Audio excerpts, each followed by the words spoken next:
욥이라고 하는 이름의 뜻은 울부짖는 자, 원한다 또는 미움을 받는 자, 박해를 받는 자라고 하는 의미를 지니고 있다고 합니다. 욥이 얼마나 큰 고난을 당했는지는 설명하지 않아도 이미 여러분들께서 인지하고 있는 상태이기 때문에 긴 설명을 하지 않으려고 합니다. 험난한 고난 가운데서 믿음으로 승리했던 이방인이었던 욥이 그가 신앙을 체험하는 그런 결과를 통해서 오늘 우리들에게 하나님께서 나타내시고자 하는 하나님의 뜻을 발견하고자 합니다. 욥은 우수 땅에 살고 있는 아주 부유하고 경건한 사람이었습니다. 그는 하나님께서 사단에게 자랑하실 정도로 모든 생활에 있어서 의롭고 완전했으며 그 가족을 다스리고 지도하는 데 있어서도 타의 모범이 됐던 그런 사람이고, 하나님을 의지하는 욥은 경건한 삶이 사단의 시기를 불러올 정도로 아주 경건한 인생을 살았던 사람들입니다. 사단의 말 속에 이런 경건하게 살아가는 욥, 하나님이 인정하시고 하나님이 기뻐하시는 욥, 이런 욥을 바라보면서 시기가 난 사단이 하나님 앞에 나아가 이렇게 말합니다. 하나님, 욥이 어찌 까닭 없이 하나님을 경외하오리까? 다 하나님이 잘 먹고 잘 살게 해주니까 하나님 하는 거지. 하나님께서 그가 누리고 있는 모든 것을 다 걷어가신다면 아마 욥은 하나님 앞에 등을 돌리고 하나님을 저주하고 그리고 하나님을 떠나게 될 것입니다. 이렇게 사단이 말합니다. 이 질문을 보면 사단이 인간에 대해서 참 잘 알고 있구나, 그런 생각을 가져요.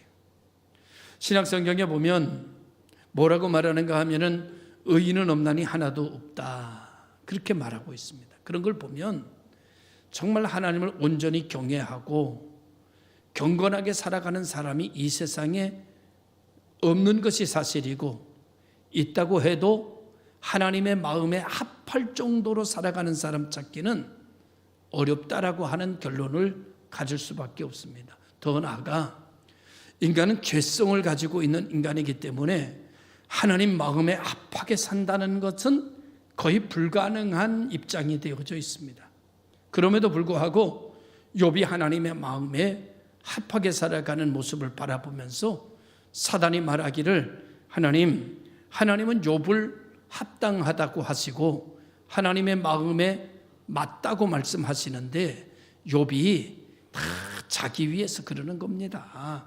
하나님을 섬기지만 그건 하나님 섬기는 게 아닙니다. 자기 섬기기 위해서 하나님의 이름을 부르는 겁니다.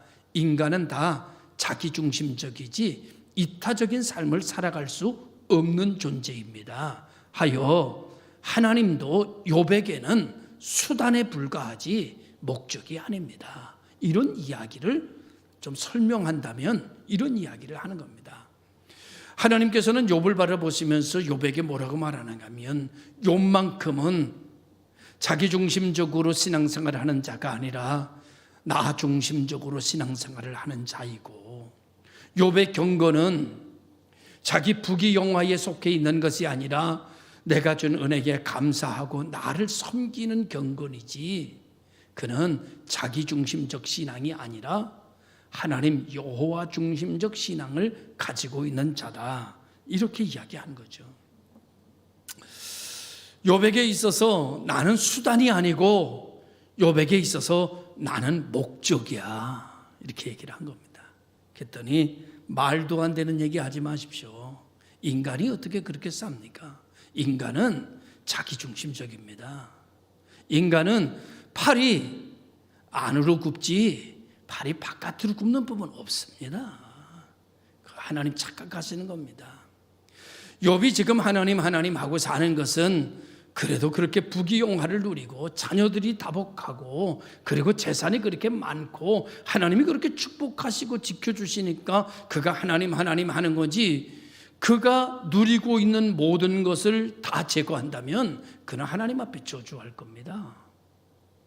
하나님께서 사단이 하는 말을 들으시고 그렇지 않아. 그럼 확인해 줄까? 예, 확인해 주세요. 그래, 그러면 욥의 생명만 손대지 말고 네 마음대로 다 해봐. 그래서 욥이 그것 때문에 하나님을 섬긴다고 생각했던 조건을 사단이 일소 싹 걷어가 버립니다. 자녀도 걷어가 버리고, 자녀도 없애버리고, 재산도 없애버리고, 그 몸에 있던 건강도 없애버려서 온몸에 악창이 나고, 여러분 손톱으로 긁어도 시원치 않으니 재에 앉아가지고 귀와 쪼가리를 깨가지고 귀와 쪼가리로 자기 몸을 긁습니다. 온몸이 피가 흐르는, 정말 사람이라고 말할 수 없는 몰골을 갖게 되는 욥의 모습을 봅니다.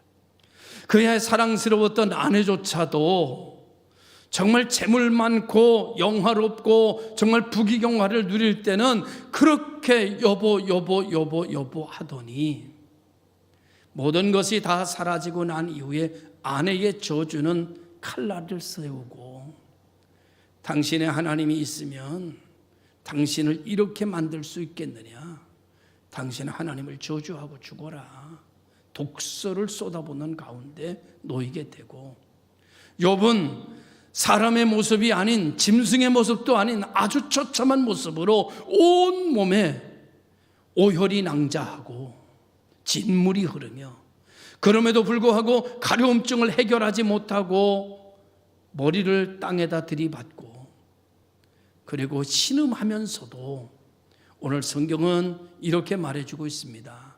하나님을 예배하더라. 여러분, 이게 가능할까요? 이게 가능할까? 이런 모습이 나에게 가능할까? 우리 가정에서 가능할까? 우리 교회는 가능할까? 자신이 없습니다. 그죠? 사람은 대부분 저를 비롯한 모두가 다 이타적이기 쉽지 않고, 사람은 다 자기중심적으로 살아가고, 신앙생활을 하는 것도 중심이 하나님께 있기보다는 자기중심적 신앙생활을 하는 사람들이 대부분이기 때문에 이런 욥의 경건, 이런 욥의 예배, 이런 욥의 신앙을 찾기는 참 어려운 시대를 우리는 맞고 있는 것이죠. 왜냐고 하면은 우리 안에는 원죄라고 하는 죄성에 눌려서 우리는 이타적 삶을 잃어버린 지 이미 오래되곤 했습니다.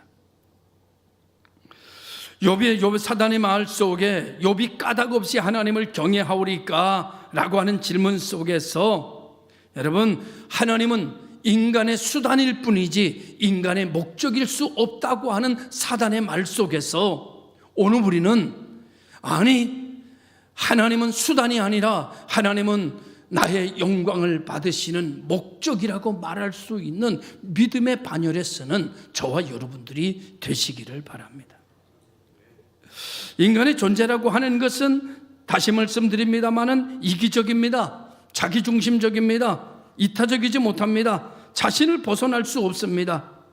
그래서 사단이 말하는 것이 틀렸다고 말할 수 있는 사람이 거의 없습니다. 그렇습니다. 하나님이 축복해 주시니, 하나님이 은혜 주실 걸 믿고 여기 오지, 은혜도 주시지 않는다면 우리가 하나님을 섬길 이유가 없다고 말합니다. 그러나 욥은 은혜 주시기 때문에 섬기는 것이 아니라 하나님을 사랑하기 때문에 하나님을 섬기는 것으로 나타나고 있습니다.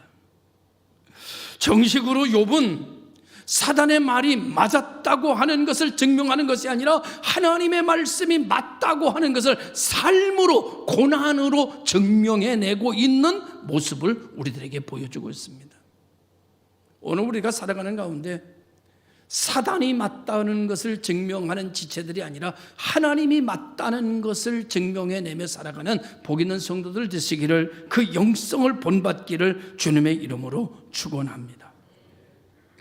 하나님께서 욥을 환난으로 시험을 허락하셨습니다. 사단은 그 기회를 놓치지 않고 욥에게 있는, 욥을 행복하게 했던, 욥을 누리게 했던 모든 것을 다 사라지게 만들었습니다. 10명의 자녀가 사라지고 재산이 얼마가 사라지고 며칠 만에 일순간에 어떻게든 여러분 다 알기 때문에 굳이 설명할 필요 없다고 생각이 들었습니다. 그의 아내마저도 여러분 그를 저주하는 것도 설명할 필요가 없다고 생각했습니다. 왜? 이미 아는 내용이니까. 그런데 욥은 이러한 고난 가운데 모든 것이 사라지고 자기 육체의 건강조차도 사라지고 모든 것이 다 사라진 가운데서 어떻게 하나님을 예배할 수 있었을까가 그의 영성의 오늘의 말씀의 초점입니다. 어떻게 그는 하나님을 저주하지 않을 수 있었을까? 어떻게 그는 하나님을 경배할 수 있었을까? 어떻게 그는 그 상황 속에서 주신 이도 여호와시요 가져가신 분도 하나님이시다, 그렇다면 난 문제없다, 이렇게 말할 수 있을까? 어떻게 이렇게 말할 수 있을까? 저는 이것을 몇 가지로 찾아보면서 이런 말씀을 여러분께 드립니다. 욥은 소유 안에 존재가 있었던 것이 아니라 존재 안에 소유가 있는 삶이었습니다. 이 말이 무슨 말인가 하면은 내게 있는 것이 중심이 아니라 내가 먼저 중심이다. 이 말은 무슨 말인가 하면은 돈이 나를 움직이는 것이 아니라 내가 돈을 움직일 수 있는 능력의 사람이다. 환경이 나를 지배하는 것이 아니라 내가 환경을 바꿀 수 있는 사람이었다라는 말입니다. 이 말은 이런 말입니다. 오늘 여기에 나에게 1,000만 원이 있습니다.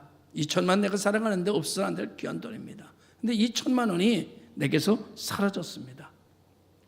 소유 중심의 사람은 이렇게 삽니다. 야, 나에게 1,000만 원이 없어. 이제 인생 끝났어. 이젠 길이 없어. 돈이 다 사라졌는데 인생이 뭐야? 이젠 끝났어. 그리고 자기 몸을 해하며 살아갑니다. 그런데 소유 중심의 사람은 그렇게 한숨 짓고 탄식하고 그냥 술에 만취하고 이러면서 인생에 자기 몸을 갖다가 내던져 버리지만, 존재 중심의 사람은 이렇게 말합니다. 1,000만 원이 그래서 사라졌습니다. 이렇게 말해요. 내 몸 건강하면 괜찮아. 돈은 있다가도 없는 거야. 또 벌면 되지 뭐. 그래, 아직 몸이 건강한데 뭐, 아직 나 살아있는데, 이렇게 말합니다. 여러분, 소유 중심의 사람은 아내와 둘이 차를 몰고 가다가 꽈당 부딪혔습니다. 그럼 이렇게 말합니다. 아이씨, 재수없어. 차 망가졌잖아 이거. 판바 다 나갔네 이거. 문짝 다 찌그러지고 이거. 또 한 몇백만 원 이거 또 나오겠네. 이렇게 얘기합니다. 그러면서 뭐라고 말하냐면 이렇게 말해요. 당신이 아까 그냥 짜증 내더니 봐 이렇게 되잖아. 그리고 다른 사람 핑계를 딱 댑니다. 존재 중심의 사람은 어떻게 말하는지 아십니까? 이렇게 말합니다. 꽝 부딪혔습니다. 여보 괜찮아? 차 망가진 건 고치면 되지. 당신만 괜찮으면 괜찮아. 나는 괜찮아. 당신 어때? 괜찮아? 그럼 됐어. 이렇게 말합니다. 여러분은 어떤 종류의 사람이십니까? 내가 그럴 줄 알았어요. 애새끼가 그냥 아침에 빽빽 울어대더니 그냥 이거 봐라 이거 이거 오늘 그냥 아침부터 그냥 재수없어. 그냥 한 500 깨졌네 이거 정말. 이게 정말. 당신 타지 말라 그러니까 말이지. 왜 타가지고 막 얘가 말도 안 되는 얘기를 막 갖다 다른 사람 핑계를 갖다. 이게 소유 중심의 사람입니다. 소유 중심의 사람을 같은 말로 뭐라고 말하는지 아십니까? 소유 중심의 사람을 소인배가 된다 그런 말. 존재 중심의 사람은 대인배입니다. 괜찮아. 이거 망가짐 좀 어때? 우리 괜찮으면 괜찮은 거야. 욥은 이렇게 말합니다. 가져가신 분이 하나님이야. 괜찮아. 하나님이 가져가셨다면. 내게 있는 것보다 하나님께 있는 게 더 안전하지 뭐. 주신 이도 하나님이시고 가져가신 이도 하나님이시면 그래 나 좀 고난 당해도 괜찮아. 이렇게 말합니다. 그러나 소유 중심의 사람은 이렇게 말합니다. 야, 하나님이 있으면 나한테 이럴 수 있어. 이렇게 모든 걸 다 무너지게 만들어. 이렇게 말합니다. 오늘 대부분의 신앙인들의 기준은 소유 중심으로 움직여지는 신앙일 수 있겠다는 생각을 가져보게 됩니다. 그러나 성경에서 이야기하는 신앙은 존재 중심적 신앙을 이야기합니다. 그렇습니다. 내가 무너졌습니다. 하나님 무너지지 않았으면 나한테는 길이 있는 겁니다. 내가 몹시도 약한 존재입니다. 그러나 하나님이 강하신 존재면 괜찮습니다. 내 좀 약하면 어때? 하나님 계신데. 이렇게 자신을 위로할 수 있는 사람이 되고 믿음으로 일어나는 사람이 됩니다. 오늘 우리 사랑하는 성도 여러분, 소유 안에 존재를 집어넣는 게 보다는 존재 안에 소유가 있는 성도들이 되어야 될 것입니다. 욥은 사단이 생각하던 자기중심적 신앙이 아니라 하나님 중심적 신앙으로 되어져 있었습니다. 그래서 사단이 틀렸습니다. 하나님이 맞았습니다. 여러분, 욥이 가진 모든 소유 때문에 하나님을 섬긴다고 생각했습니다. 그러나 아닙니다. 하나님을 사랑해서 하나님 때문에 하나님 섬기는 거였습니다. 욥이 생각하는 대로 그가 소유하고 있는 것을 싹 삭제시켜 버렸습니다. 그래도 욥은 흔들리지 않습니다. 왜? 하나님 중심이니까 하나님이 안 바뀌었으면 내가 바뀔 필요 없는 거예요. 나는 유동성입니다. 나는 바뀔 수 있습니다. 그러나 하나님이 바뀌지 않으면 나는 괜찮습니다. 왜? 다시 일어날 수 있습니다. 나는 하나님의 사람입니다. 사랑하는 성도 여러분, 신앙은 중심을 어디다 두느냐에 따라서 그의 생활이 완전히 천국과 지옥이 나눠지게 됩니다. 아직도 자기중심적 신앙생활을 가지고 있는 분들은 시험이 잘 듭니다. 자기 감정에 신앙의 기초를 두고 있기 때문에 누가 자기 감정만 건드려도 나 그 교회 안 나가 이럽니다. 자기중심적 신앙을 가지고 있는 사람은 조금 기분만 나빠도 문제가 됩니다. 그래서 그냥 이래도 시험 들고 저래도 시험 들고 그냥 왔다 갔다 시험 들고 그냥 좌로 우로 시험 들고 맨날 시험만 듭니다. 그리고 자기중심적 신앙인들은 조금만 해도 기분이 나쁩니다. 그리고 자기 뜻대로 돼야 됩니다. 근데 신앙은, 그래도 교회는 자기 뜻대로 되는 게 아니라 하나님 뜻대로 되는 거예요. 하나님 뜻대로 되는 걸 못 봐요. 자기 뜻대로 돼야 됩니다. 그래야 만족합니다. 이게 신앙생활에 많은 이들이 잘못되는 이유입니다. 그런데 여러분, 하나님 중심으로 된 사람은 이렇게 말합니다. 그래, 하나님 뜻대로 되면 되지 뭐. 나야 뭐 상관없어. 사랑하는 성도 여러분, 욥이 이렇게 하나님 중심이 돼서 하나님의 뜻을 충족시키고 사단을 슬퍼하게 만들고 사단이 7길로 도망갈 수 있도록 만든 것은, 두 번째로는 하나님을 사랑한 겁니다. 여러분, 사람이 이타적인 사람이 되고 자기 굴레를 벗어나는 유일한 길은 여러분 공부 많이 한다고 되는 게 아닙니다. 도를 닦는다고 되지 않습니다. 여러분, 권력을 갖는다고 해도 불가능합니다. 자기를 벗어날 수 있는 길은 딱 하나밖에 없습니다. 그것은 사랑입니다. 사랑의 능력입니다.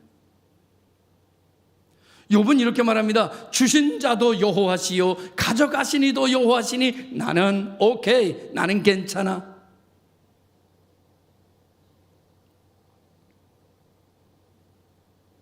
여러분, 사랑하면 어떻게 되는가 하면 이렇게 됩니다. 이타적인 사람이 되어져서 이렇게 말합니다. 여보, 당신 뭐 먹을래? 그랬더니 나 장어 먹고 싶어. 난 장어가 별로 안 좋아. 근데 이렇게 말합니다. 당신도 괜찮아? 그러면 사랑하면 이렇게 말합니다. 아니, 당신 괜찮으면 난 괜찮아. 당신이 좋으면 난 다 좋아. 사랑하면 그렇게 말합니다. 그죠? 안 그래요? 그런 소리 못 들어봤어요? 한 번도? 당신이 좋으면 난 상관없어. 당신 어디 가고 싶어? 부산 가고 싶어? 속으로 자기는 속초 가고 싶었습니다. 그런데 부산 가고 싶답니다. 아내가. 당신 어떻게, 나 부산 가고 싶은데 당신 괜찮겠어? 이렇게 말합니다. 괜찮아. 당신이 부산 가고 싶으면 난 좋아. 난 당신이 결정하면 다 좋아. 당신이 이거 먹고 싶으면 먹어. 괜찮아. 난 좋아. 여러분, 모든 것을 사랑하는 사람에게 맞추는 것이 이타적입니다. 그게 사랑의 능력입니다. 살다 보면 여러분 이런 일들이 생기죠. 지난주에도 말씀을 드린 것처럼 제가 교인들 신방을 갑니다. 요즘은 다 성경에서는 같이 자고 같이 일어나라고 말하는데 요즘 삶이 부유해지다 보니까 나이를 먹으면 각 방을 쓰시는 분들이 굉장히 한 방을 쓰는 분보다 더 많은 것 같아요. 제가 이렇게 가보면 아내의 침대는 대부분 사이즈가 퀸 사이즈고 큽니다. 그리고 제일 큰 방에다 놓습니다. 그리고 을이 꽝꽝합니다. 아내의 방은 제일 좋습니다. 남자의 방은 저 구석대기 골방 같은 방 하나 얻고도 좋다고 그럽니다. 여러분, 남자가 자는 방의 침대를 딱 보면 아들이 쓰다가 장가가면서 냅두고 간 침대입니다. 딸이 쓰다가 냅두고 간 침대입니다. 그 침대 놓고 그냥 삐걱삐걱 하는데 쓰면서도 불만이 없습니다. 남자는 이렇게 말합니다. 여보, 당신 참 나한테 씹어서 고생 많았어. 당신이 좋으면 난 괜찮아. 나는 어디서 자도 상관없어. 당신만 좋으면 난 좋아. 이게 남자들의 사랑입니다. 남자들은 거기서 자면서 원망하거나 불평하는 사람 난 단 한 명도 못 봤습니다. 집에 가면 어느 날 집에 갔습니다. 그랬더니 어떤 집사람이 그래. 이게 자기 방이래. 그러면서 너무 좋아해. 안방하고 비교하니까 이건 창고야. 그런데 너무 좋다는 거야. 자기 방이라는 거야. 자기 공간이라는 거야. 여러분, 남자들은 아내를 사랑합니다. 아내가 좋으면 나는 다 좋습니다. 그가 나한테 시집와서 산 거 생각하니 미안한 것뿐입니다. 이제라도 조금이라도 좋은 것을 줄 수 있다면, 그가 원하는 대로 할 수 있다면 우리는 오케이입니다. 노 프라블럼. 나한테는 문제가 없습니다. 그런데 여러분, 결혼하고 난 초창기는 달랐습니다.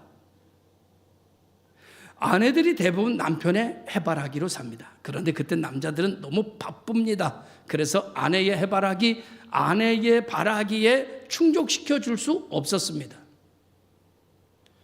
아내들이 남자를 향한 마음이, 남자를 바라는 것이 너무나 컸습니다. 그런데 그때는 남자가 그 바람에 응답해주고 놀아주고 같이 해주지 못했습니다. 그때는 여자들이 이렇게 말했습니다. 아내들이 말했습니다. 여보, 당신이 괜찮으면 난 괜찮아.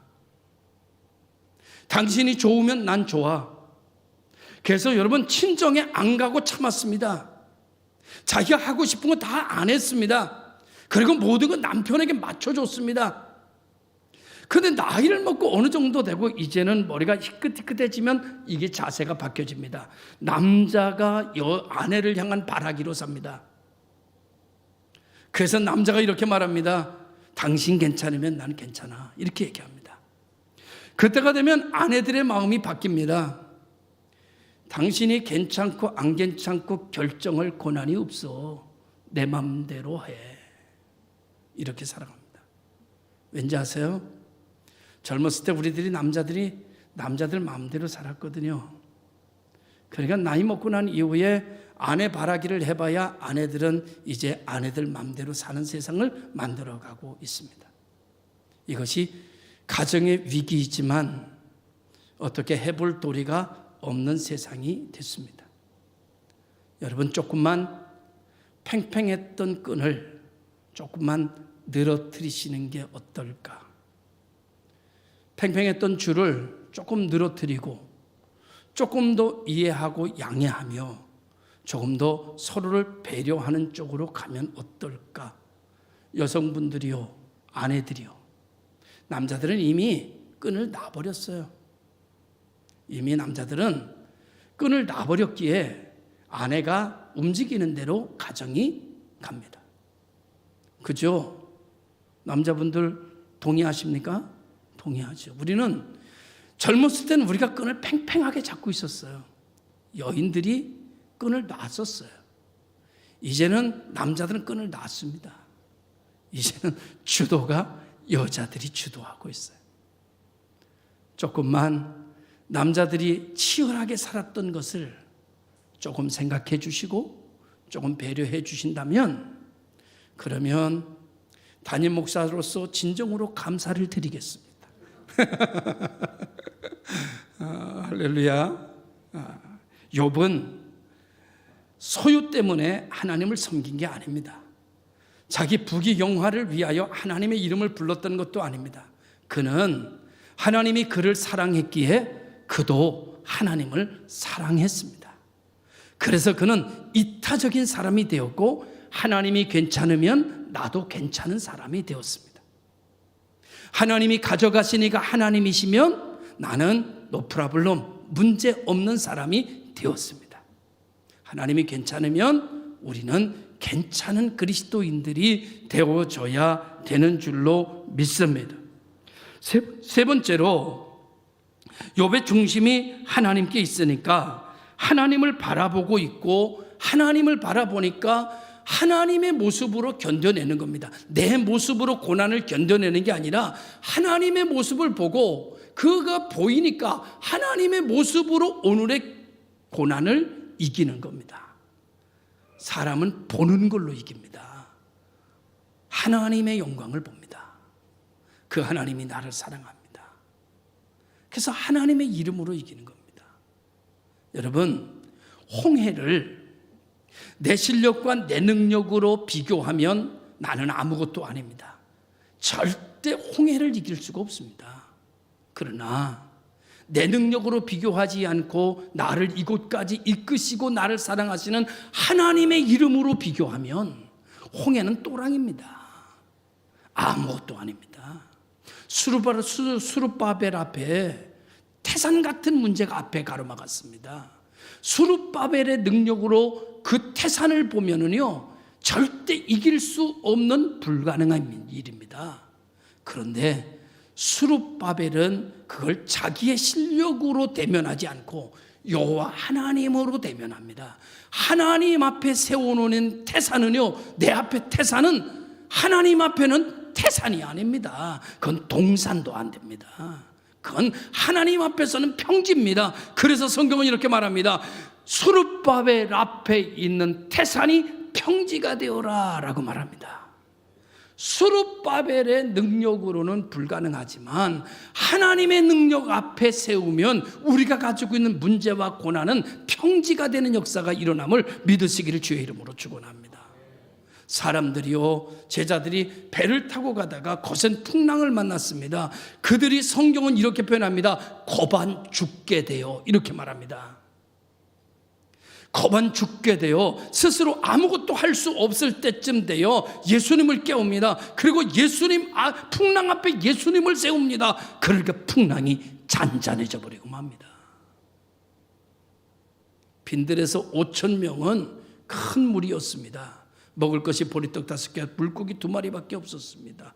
이걸로는 불가능합니다. 우리가 가진 능력으로는 불가능합니다. 그러나 굶주린 백성을 하나님 앞에 세우니 여러분, 먹고 12광주리가 남았습니다. 욥은 하나님을 보고 있는 겁니다. 그래 이길 수 있는 겁니다. 욥은 자기 형편을 보고 자기 실력을 보고 자기 능력을 보는 게 아닙니다. 욥은 지금 고난 중에 하나님을 잃어버리지 않았고 그는 고난 중에 하나님을 보고 있는 겁니다. 하나님을 보기 때문에 이기는 겁니다. 하나님의 이름을 부를 수 있기 때문에 이기는 겁니다. 오늘 성경은 이렇게 얘기합니다. 욥이 고난 중에 하나님께 예배했다고 그랬습니다. 고난 중에 예배가 살아있으니까 이기는 겁니다. 여러분, 세상을 이기는 것은 내게 있는 게 아니라 하나님께 있는 겁니다. 하나님의 이름을 부를 수 있는 특권을 받은 여러분, 신앙성은 이렇게 말합니다. 주 예수를 부르라. 그리하면 너와 네 집이 구원을 얻으리라. 할렐루야. 우리는 두려워할 필요 없습니다. 근심할 필요 없습니다. 안진뱅이에게 나가서, 날 때부터 안진뱅이에게 나가서도 그에게 예수의 이름 앞에 세웠더니, 그를 그리고 잡아 일으켰더니 그가 가지고 있던 선천적 문제가 해결되는 역사가 일어났습니다. 귀신이 떠나가고 병든 자가 일어나는 것은 다 하나님 앞에서 일어난 일들입니다. 그래서 우리의 신앙은 원어로 이렇게 말합니다. 코람데오. 우리가 하나님 앞에 있다. 신앙은 내가 하나님 앞에 있는 겁니다. 내가 문제 앞에 있는 것이 아니고, 내가 근심 앞에 있는 것이 아니고, 내가 내 무능력 앞에 있는 게 아니라 내가 하나님 앞에 있는 겁니다. 욥의 영성은 하나님 앞에 있는 영성이었습니다. 하나님의 사랑을 받은 후 어떻게 하나님을 사랑하게 됐는지 모르지만, 그는 하나님을 사랑함으로 자기 자신을 이겨내고 이타적인 사람이 되었고, 하나님을 바라보는 신앙이 되어 자기에게 있는 고난이 아닌 하나님의 능력을 보는 사람이 되었습니다. 이것이 오늘 욥이 오늘의 고난을 이길 수 있고, 주시니도 여호와시요 가져가시니도 여호와시라는 말을 할 수 있었던 사람이 되게 된 것입니다. 하여 네 번째로, 고난 중에 욥은 하나님께 향한 믿음이 전혀 요동치지 않았습니다. 흔들리지 않았습니다. 욥은 애통하면서도 하나님을 경하기를 잊지 않았고, 입술로도 범죄하지 아니하였더라, 낙심하지 아니하였더라, 이렇게 말씀하고 있습니다.